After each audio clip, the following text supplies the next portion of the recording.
it. We're really trying to scale reviews across the marketplace. You'll see as an example, I'll just take one profile. This is just based off, us trying to get more reviews. You can see if I scroll down here, the third-party reviews have already started coming in. This is, PeerSpot review that came in.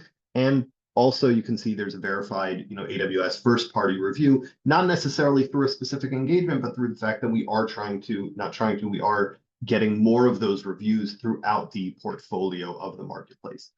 But there are ways we can also help with that, right? So when we are working with folks, we have a very, very, very high touch, and I intentionally added those extra verys, customer success team that will really handhold and figure out a strategy with you of how can we actually get those reviews, right? I know from speaking with customer advocacy folk, I think the two main pains that people have is how do we get the reviews and then how do we use the reviews? Well, getting the reviews, we've really developed a two-pronged approach where you can schedule those interviews almost inbound, right? How can you use those links that we're going to give you to have reviews always coming in? And then the other piece, which really ties into if you want to use the reviews for campaigns, competencies, things that are more specific, how can we leverage our internal teams, to find the right people to be speaking to and schedule those interviews, but then also how can we leverage the PeerSpot team by giving us a list of customers, or we even have, I think some of you here have